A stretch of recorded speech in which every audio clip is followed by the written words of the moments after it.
What's your baseball philosophy? What gets you so far? What gets me so far, or what's got me to this point? What got you to this point? I would say my overall philosophy and approach is just kind of going into each day and looking for the opportunity to get better, and working hard and kind of leaving everything out on the table.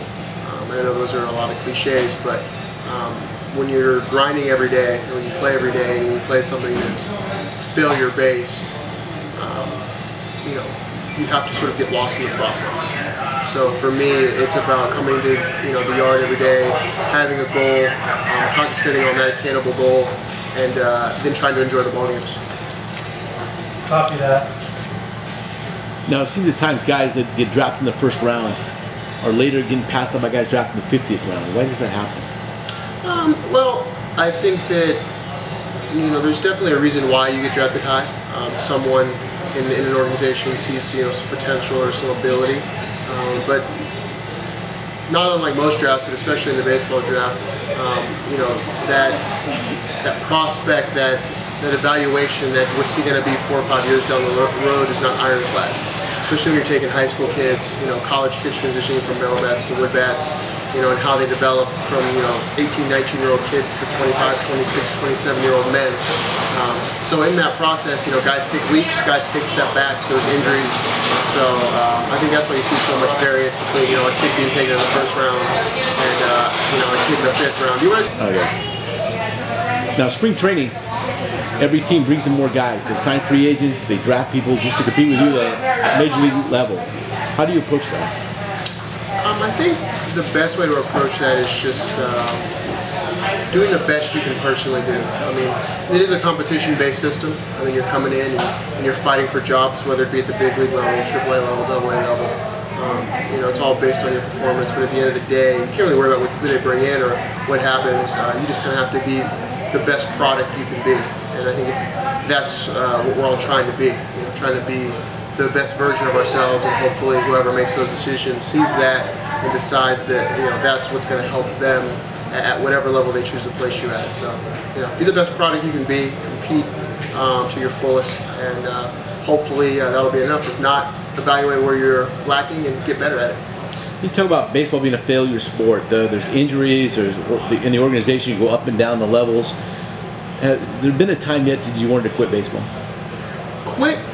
No, not seriously quit. I mean, there's frustrating days, and it's not unlike any other job. I mean, most people look at who haven't done this at a professional level and kind of liken it to Little League. It's not anything like when you're younger and you play once a week. When you're playing every day, when you're grinding, when you're playing against odds and you're playing against other very talented people where your margin of error is very small.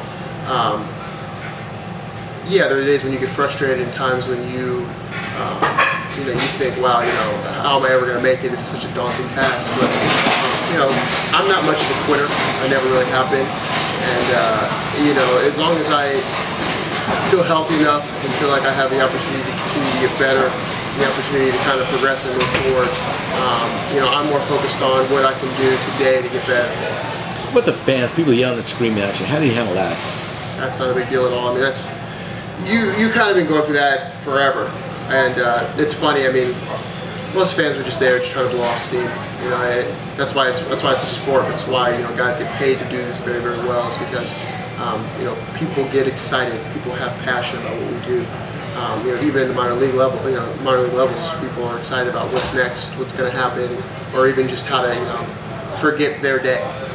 So you take out a stride too. I mean, some things are worse than others. I mean, some people are, I guess, would be professional hecklers or can be a little mean-spirited. Sometimes they can cross the line, but 99% of the time, fans are fine. They're just there trying to enjoy themselves and yell for the other, cheer for their team and yell at the other guys. So you just smile at that and have fun. How about the umpires? Yeah, how do you handle the umpires? It depends on the umpire. I mean, for the most part, they're human beings too, and they make mistakes. And they're not all created equal, and they all have different zones and different ideas and their different philosophies. But for the most part, you're able to kind of adjust to them early on, and in the first couple innings, see what kind of strike zone he's going to have, and from there you try and tailor your game as best as possible to that. Try not to come out of your game too early.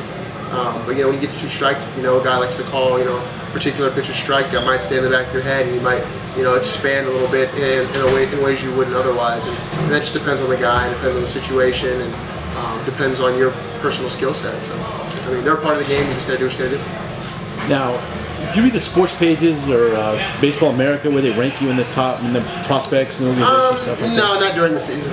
I really don't. It'd be naive to say, or not really naive, but it wouldn't be responsible to say that I've never seen that stuff. You get friends, family, everyone who might know you or has come in contact with you likes to send you stuff or talk about stuff they've seen or read, but do I actively go out and look for it? No. What would you tell a high school kid about professional baseball you learned the hard way that nobody told you about? The lifestyle's a lot harder than you think it is.